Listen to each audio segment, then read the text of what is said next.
Memo, muchas gracias por tomarnos la llamada. Seguramente ayer fue un día, pues lleno de emociones y desde muy temprano hasta muy tarde, seguramente estuvieron por ahí, con este trabajo que significó que la legislatura diera paso a la toma de protesta de la doctora Claudia Sheinbaum. ¿Nos quieres, en principio, platicar de esto y luego ya vamos al tema de la necesidad del regreso de los fondos federales, el fondo carretero, las zonas metropolitanas, etcétera? En tu carácter de legislador seguramente ya tienes una idea de qué es lo que puede ser factible y qué es lo que no. Gracias por estar con nosotros. Al contrario, Marcela, muy buenos días. Y efectivamente ayer fue un día histórico para México, no solo por el cambio del Ejecutivo, sino porque es la primera mujer presidenta en nuestro país. Y el grupo parlamentario del PAN, en el cual pertenezco, decidimos ahora sí que no tener ninguna reacción en torno a la toma de protesta, porque pues pensamos que es un acto republicano y que para que haya democracia necesitamos poner el ejemplo y que haya demócratas. Y ahora sí que como se dice, aguantar vara, porque era pues ahora sí que la fiesta de la presidenta. Y bueno, pues en su mensaje, que estuvimos atentos, pues nosotros esperamos que realmente se cumpla, que le vaya bien a la presidenta y que le vaya bien a México, que le vaya bien a Coahuila, a La Laguna. Y eso es lo que esperamos, como bien lo comentas, ¿verdad?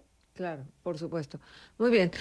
Ahora, bueno, tienen mucha tarea, aunque sean oposición, aunque absolutamente nada vaya a ocurrir, dado lo numeroso que es los diputados de Morena, PT y Partido Verde. Pero algo tendrá que suceder, ¿no?, dentro del legislativo. Cuéntanos, ¿cuáles son las prioridades como legisladores en este momento y cuáles son las instrucciones desde tu bancada en relación a los temas torales de nuestro país? Primero, pues entramos en un proceso muy dinámico, porque nosotros no estuvimos de acuerdo, y así lo señalamos, con las reformas que se presentaron por parte del presidente saliente López Obrador, como es la reforma al Poder Judicial, y luego después la Guardia Nacional, y luego reformas al artículo 123 para los programas a los jóvenes, para el tema de los reconocimientos a los derechos de los pueblos originarios, los pueblos indígenas, también para el salario, para garantizar que nunca esté por debajo de la inflación. Pero luego entra ayer la presidenta y tendrá ya su propia agenda, y la agenda de los propios legisladores, como bien comentas. Y nosotros nos estamos centrando dentro del presupuesto que en unos días se presentará por parte del Ejecutivo, y nosotros esperamos, bueno, primero el tema del déficit, de cómo le vamos a hacer, porque aunque se niegue, es un tema recurrente y es un tema latente, el déficit que tenemos y que tendremos que maniobrar. Y luego están también por aprobarse o por presentarse un dictamen que ya se aprobó en comisiones de la legislatura pasada igualmente, para hacer de Pemex y de CFE que dejen de ser empresas productivas, para que pasen de nueva cuenta a ser empresas públicas. Esto pareciera solamente una frase, y no, tiene repercusiones enormes en materia financiera, porque la deuda que hoy contiene en Pemex, que es enorme, pasaría a ser una deuda pública, y eso, bueno, pues pondría en dificultades a las finanzas públicas del gobierno de México para el próximo presupuesto del 2025, que es aquí donde queremos centrarnos, para que haya recursos no solamente para los planes de la presidenta, sino para que los estados y los municipios, los más de 2.500 municipios que tenemos en nuestro país y los 32 estados, pues los proyectos que tengan también sean válidos, y dejemos pues atrás lo que sucedió en estos pasados 6 años del gobierno del presidente López Obrador, donde todos los estados, excepto los que gobernaba Morena, pues fueron beneficiados con recursos públicos, y Coahuila fue castigado, por así llamarlo, en materia de seguridad, en materia de infraestructura carretera, en La Laguna específicamente con los fondos metropolitanos. Esperemos que, aunque sea con otro nombre, pero que haya recursos para darle viabilidad a la infraestructura de nuestro estado, porque con el tema tan mencionado del nearshoring, que quiere decir que haya empresas cerca de la producción del consumo, es decir, de los Estados Unidos, y nosotros siendo un estado fronterizo, pues tenemos que invertir en infraestructura y bueno, que ojalá y haya esos recursos. Por lo pronto nosotros estaremos muy de cerca con los alcaldes y con los 38 alcaldes y con el gobernador Manolo Jiménez para las obras prioritarias que tengan, pues nosotros intentar presentarlas para que sean aprobadas en el próximo presupuesto de egresos de la Federación. Uh-huh. ¿Qué posibilidades le ves tú reales de que los fondos de la zona metropolitana regresen? Pues la verdad difícil, si siguen con esta misma tónica de todo el recurso, priorizarlo a las obras que presenta la nueva presidenta, que sean prioridades nada más de Morena, por así llamarlo. Pero pues vamos a intentarlo, pues, con razones de la importancia que tiene las zonas metropolitanas, porque hay que recordar, pues nosotros vemos por la zona metropolitana de La Laguna, pero hay otras zonas metropolitanas en el estado, pero muchísimas más alrededor del país, y eso es lo que nosotros vamos a presentar, que ojalá regresen, pues ahora sí que la esperanza muera al último, ¿no? Uh-huh. Les tocará votar el tema de los órganos autónomos. ¿Cómo ves la situación?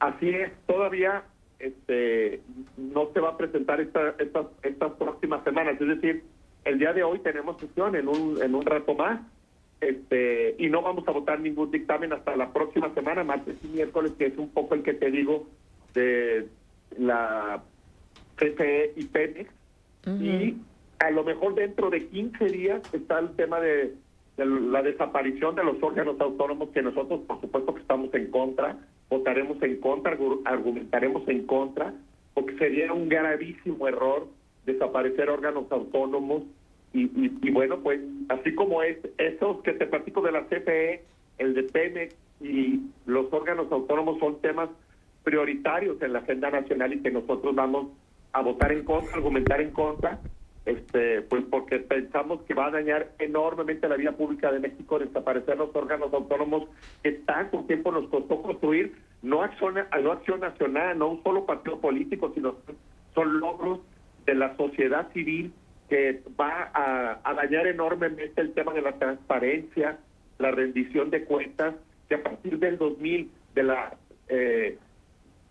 democracia consolidada en nuestro país con la llegada de Vicente Fox, ahí inicia el tema de la rendición de cuentas de los órganos autónomos en materia de transparencia, y que hoy, después de 24 años, desaparecen, pues para nosotros sería un gravísimo error, una grave señal el tema de rendición de cuentas y de la participación de la sociedad civil.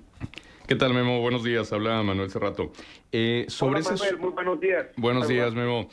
Sobre ese asunto de los autónomos, señalaban consejeros del INAI que, bueno, buscarían un acercamiento con la presidenta Sheinbaum y, si no, bueno, buscarían también acudir a la Corte Interamericana de Derechos Humanos. ¿Se han acercado con ustedes, legisladores de oposición, y en dado caso de que lo hagan, podría haber un acompañamiento de parte de ustedes en esto que buscan?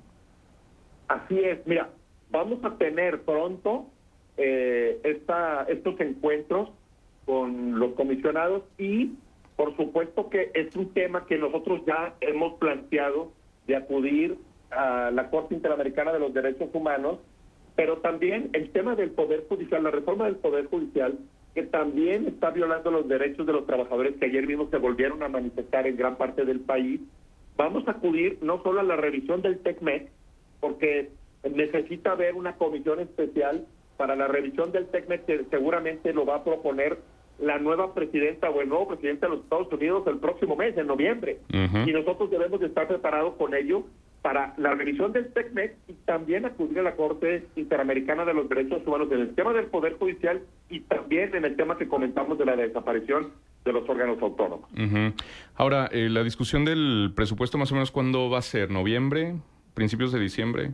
Principios de diciembre, mediados de diciembre. Okay. La Constitución nos marca, por esta única ocasión que es el cambio del Poder Ejecutivo, hasta el 31 de diciembre. De hecho, en algunas ocasiones que yo fui anteriormente legislador, nos tocó aprobar el presupuesto la noche del 31 hasta el 1 de enero del próximo año.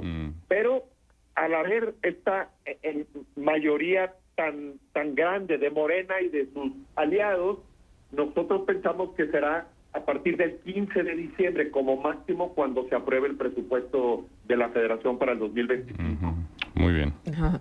Oye, Memo, y finalmente quisiera que nos dijeras, bueno, todavía tenemos unos cuantos minutos, vamos a aprovechar nuestro tiempo contigo. Realmente, ¿cómo están definidos los temas legislativos para el Partido Acción Nacional? ¿Ustedes tienen ya la agenda precisa de cuáles son los temas, el tipo de iniciativas que van a subir, y cómo las van a defender? Todavía no las tenemos totalmente concluidas, porque por supuesto que ya tenemos el orden, pues, el tema económico, el tema de seguridad, el tema de la transparencia, el tema de las organizaciones de los derechos humanos. Tenemos ya el orden. Sin embargo, todavía hoy, fíjate, Marcela, Manuel y auditorio, no están conformadas las comisiones en la Cámara de Diputados. En la Cámara de Senadores ya se conformaron, pero en la Cámara de Diputados todavía no tenemos comisiones. Este es el paso siguiente que queremos en los próximos días, que se formen las comisiones y que a Acción Nacional le toque la participación, ya sea de presidir o tener secretarías y comisiones importantes como el presupuesto, como economía, hacienda, como asuntos hidráulicos, infraestructura. Entonces, en eso vamos a estar los próximos días en la conformación de las comisiones, y luego de que tengamos ya las comisiones, plantearemos ya ¿cómo se llama? Las ideas que tenemos ya plasmadas en nuestra agenda legislativa para este periodo que termina el 31 de diciembre. Así es, en estos próximos días. Sí, pero evidentemente no llegan sin nada, ¿no? O sea, independientemente de las comisiones a las que vayan a pertenecer. Sí, así es. Eso ya es en lo individual, cada uno con su perfil o con sus intereses, dependiendo del estado, el distrito al que pertenezca, la de energía, minería, y asuntos hidráulicos, en fin.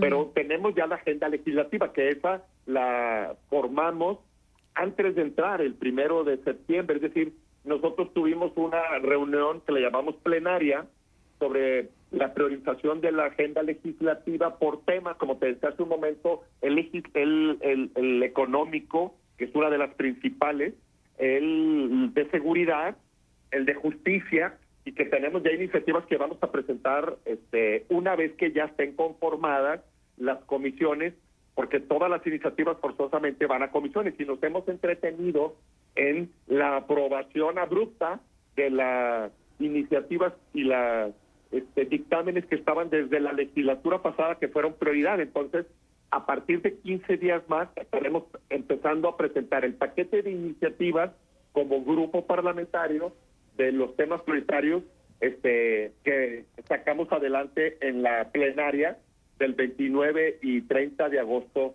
de este pasado mes de agosto. ¿Quién es el líder de la bancada?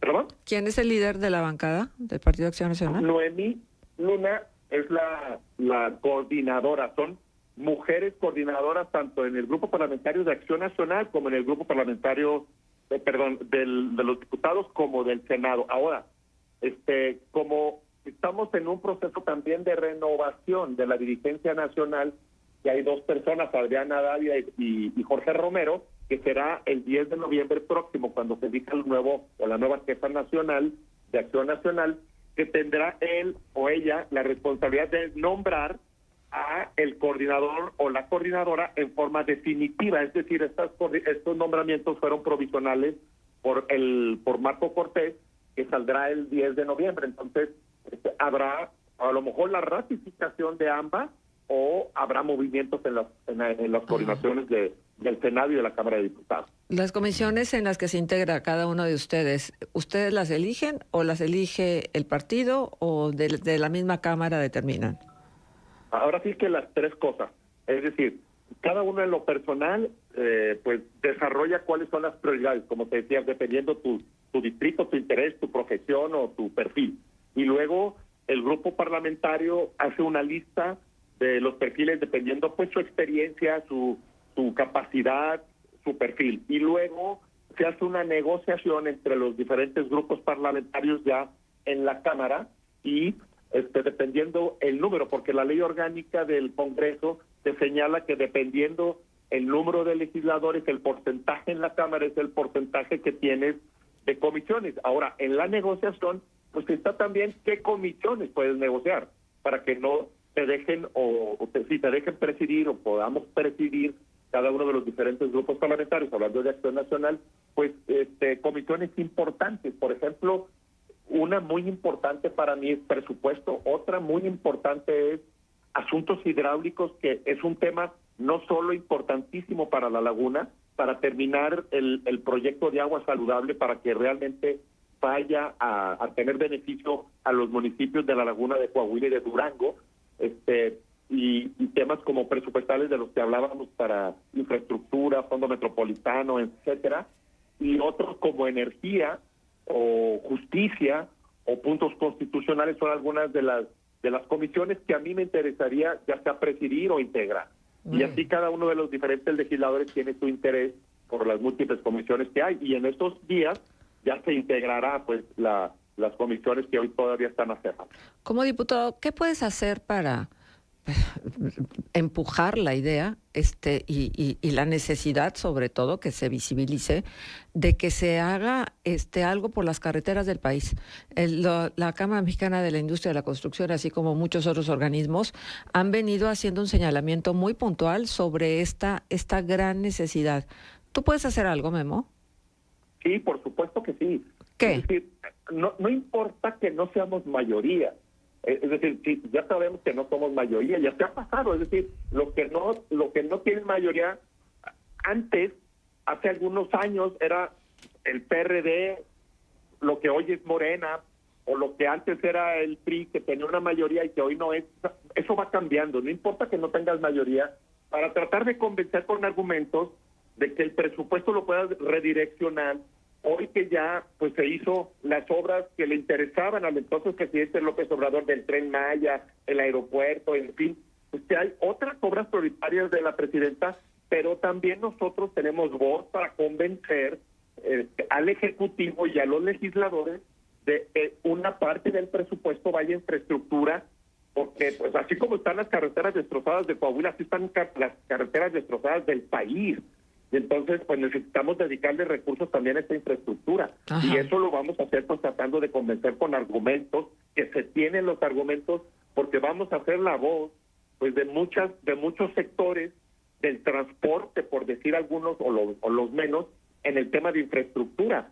Como te decía al inicio de la plática, Marcela, Manuel y auditorio, el nearshoring, que es un tema recurrente y que nosotros como Estado fronterizo, si no invertimos en infraestructura, pues vamos a dejar pasar la oportunidad de que haya más empresas en nuestro estado que se pueden ir a otros estados o a otros países finalmente, ¿no? Entonces, pues con argumentos y estando insistiendo, siendo la voz de los diferentes sectores de la sociedad, esperemos pues que podamos convencer de que se integren al presupuesto de egresos de la Federación temas prioritarios como este de infraestructura, el mantenimiento carretero, entre muchos otros. Claro.